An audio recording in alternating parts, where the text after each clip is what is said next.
கண்ணோடு கண்கள் ஏற்றும் கற்பூர தீபமே, கை தீண்டும் போது பாயும் மின்சாரமே, உல்லாச மேடை மேலே ஓரங்க நாடகம், இன்பங்கள் பாடம் சொல்லும் என் தாயகம்.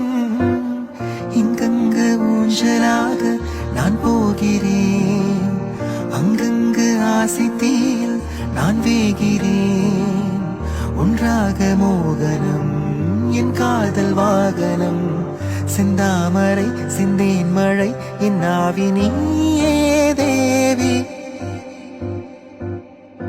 ராஜராஜ சோழன் நான்.